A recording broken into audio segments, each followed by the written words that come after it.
guys! Welcome back to my YouTube channel. And for today's video, finally, meron tayong bagong video after 6 months. And for today's video, ginawa ko tong makeup look na to. This is my tamad makeup look. And, ayun, sorry kung medyo ang gulo ng video na to. Kasi sobrang naninibago ulit ako humarap sa camera. Naninibago ako mag-film and everything. Minsan, hindi ko alam kung nasan yung utak ko.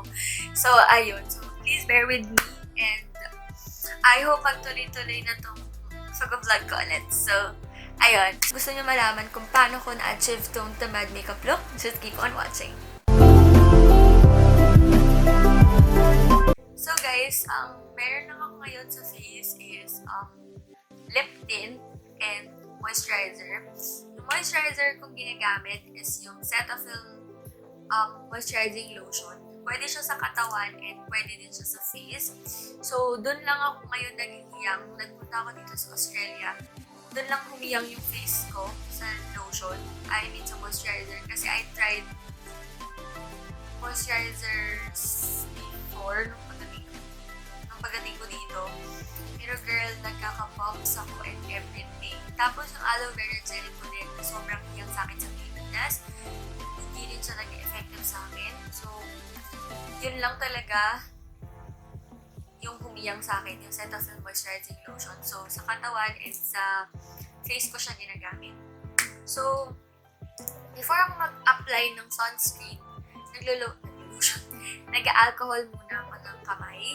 So, kakatapos ko lang mag-alcohol. So, ito yung ginamit ko, which is paubos na, galing dito ng Pilipinas. So, yan. So, So guys, kung medyo meron kayo naririnig na ulan. So guys, for my sunblock, Sunscreen Sun Gel SPF 50+ from Face Republic. Sobrang gusto ko tong sunblock na to sa Philippines pa lang. Ito na yung ginagamit ko sa Pilipinas. And nung umalis din ako ng Pilipinas, hindi ako nakapagdala nito. So, siguro mga 4 months ako din sa sunblock dito. Kasi wala, sobrang natatakot ako bumili ng mga skincare dito kasi sobra guys sensitive yung balat ko. As in balat ko, hindi ng face ko, balat ko. Sobrang sensitive na. Sa mga nakakakilala talaga sa akin, alam nyo na may skin asthma ako. So hindi lahat ng lotion, hindi lahat ng sabon pwede sa akin.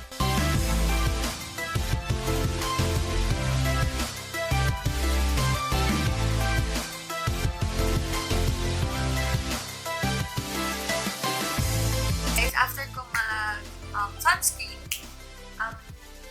yung base na agad yung nilalagay ko. So, tatlo yung baon kong ganito. Tatlo yung pinabaon sa akin ni Mommy. This is the Pond's Flawless Radiance Derma Plus, BB Cream Plus, SPF 30 PA+++.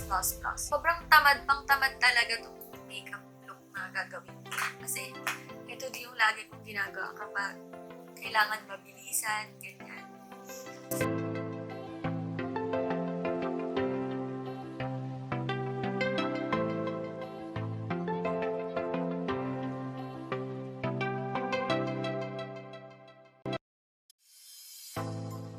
Nung ginagamit ko sa Pilipinas, may mga nagtatanong sa akin kung ano daw ginagamit ko sa face kasi ang flawless nga tingnan, ganyan. Para kasi siyang merong magic na ang flawless talaga niyang tingnan pag ito yung gamit mo.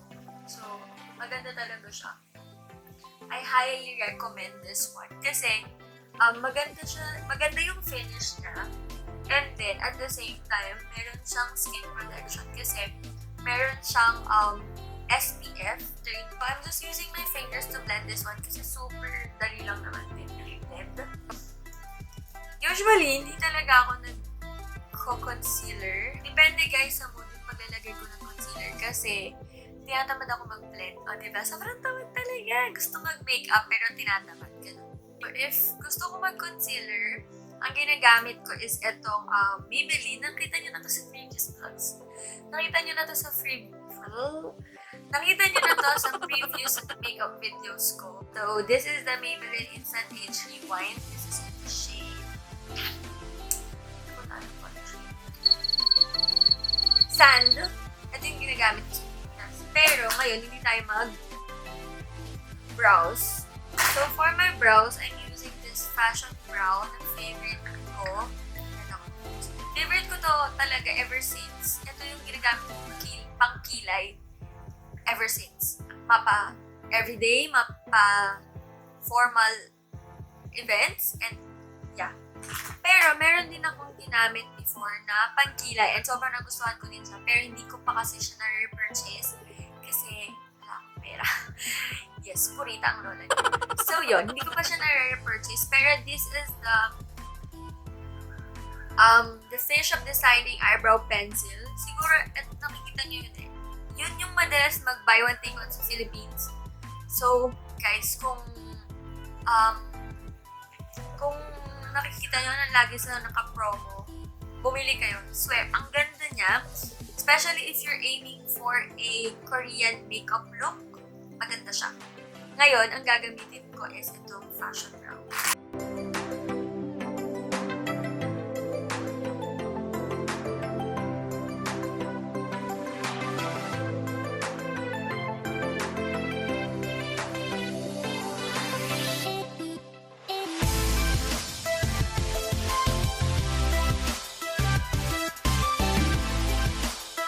So guys, ayan. Tapos na yung kilay ko. Ganyan lang yung usual na ginagawa ko sa kilay. So, okay na yan. Okay guys, so para hindi naman tayo masyadong maputla. Tulad niyan ngayon. So, for my lip tint, ito kasi yung everyday, hindi man everyday, madalas kong gamit dito. Most of the time na check tint ako, ito yung ginagamit ko. And nakita nyo na to before kasi nagkaroon ako ng parang review about the Beautèderm products. And isa talaga sa pinaka nagustuhan ko is itong Beautèderm Beauty Tint na until now, ginagamit ko pa rin siya. And ayan, ito yung itsura niya. Sobrang ganda nito. Sobrang natural lang niyang tignan. Sobrang ang bango niya. Jelly tint siya, guys. Ang bango niya. Ayan, ang bango. Amoy siyang strawberry. Sobrang konti lang niya. Sobrang konti lang pag naglagay ka. Pero ang layo talaga ng mararating ng gatuldok.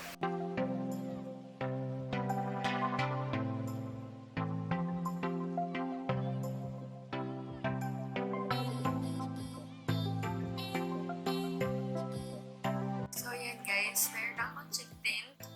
Actually, mapulan na yan. Meron talaga. Kasi ayan, naglagay na ako. Hindi lang siya mabigyan ng justice sa camera kasi hindi siya ganun ka-dark. Pero, in person, meron siya. Guys, maganda talaga siya, sir. Nakakainis lang hindi siya mabigyan ng justice ng camera. Wait, didiliman ko. Ayan, no, meron na akong cheek tint. Which is super natural looking and all. So, di ako nagpa-powder. So, yun.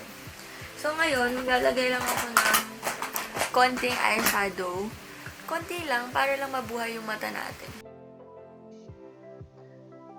Dito guys, ang gamit kong eyeshadow is the Everbilena Pro Play Palette. And then, kumuha lang ako ng matte na brown shade para dun sa crease.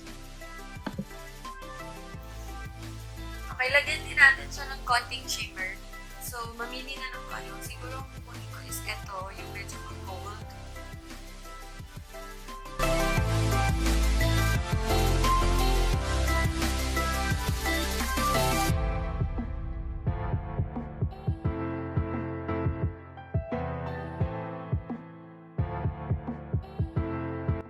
So, sa lashes, ang gagawin ko is yung favorite ko. Actually, may tatlo ako mascara dito. Pero kasi, dito yung pinaka-safe. Kasi it's waterproof. Tapos, affordable lang siya.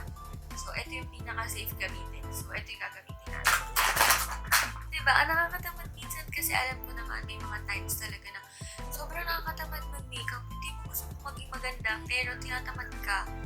So, hindi ka na nag-makeup. So, yun.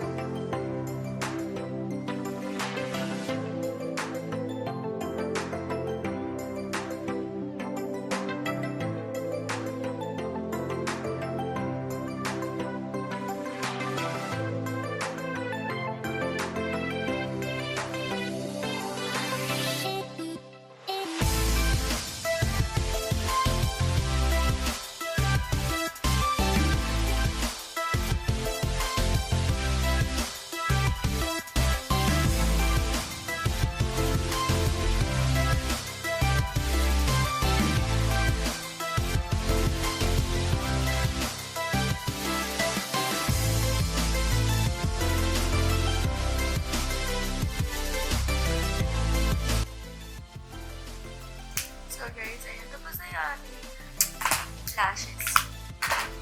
So, next thing is, nagko-contour ako guys. Usually, nagko-contour ako kahit hindi ako nag-powder kasi hindi naman siya malagkit.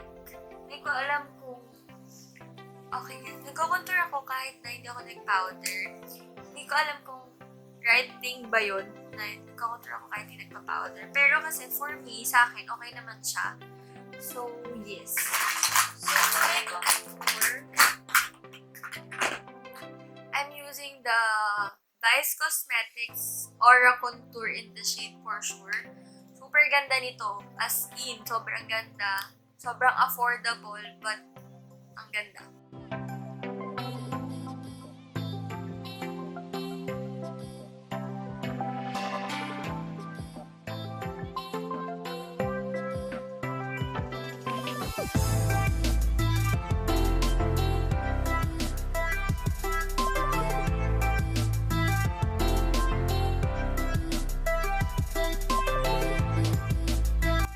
So guys, after ko mag-contour, usually, lipstick na. Ito nga yung tamad makeup look. So, yung gusto mo lang maging presentable, gusto mo lang maging makover ng konti yung eye bags mo, gusto mo lang maging fresh, ganyan. Sobrang perfect ng makeup look na to. So, ayun. Minsan, naglalagay pa ako ng powder blush para yung konting may shimmer, para yun na yung highlight ko. Kung gusto nyo lang naman, tulad ngayong araw, nag-inarte ako, maglagay tayo. So, yung nahanap ko natin. Oh, eto. This is the W7 na smooth blusher in Daddy's Curl. Dito ko na ito nabili. Ito yung parang local brand dito sa Aussie. Parang Everbilena, mga ganyan.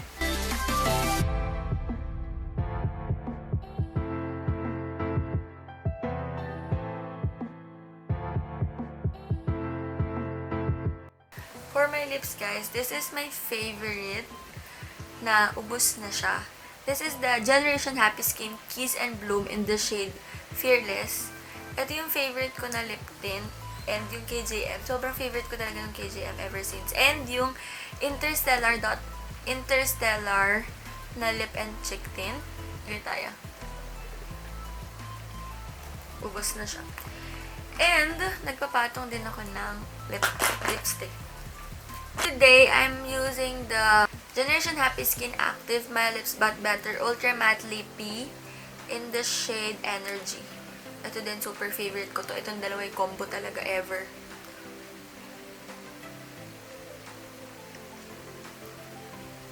O, diba? Sobrang fresh lang. So, that's it for today's video, guys. I hope na-enjoy nyo yung video na to kahit na sobrang medyo magulo siya. But still, na-share ko sa inyo kung paano ko ginagawa yung makeup routine. Ganyan. So, if meron kayong video suggestions, especially ngayon na ipupush ko na talagang mag-vlog ulit, kailangan ko siya, actually. So, thank you so much for watching this video and don't forget to subscribe, like, and share this video and I'll see you on my next one. Bye!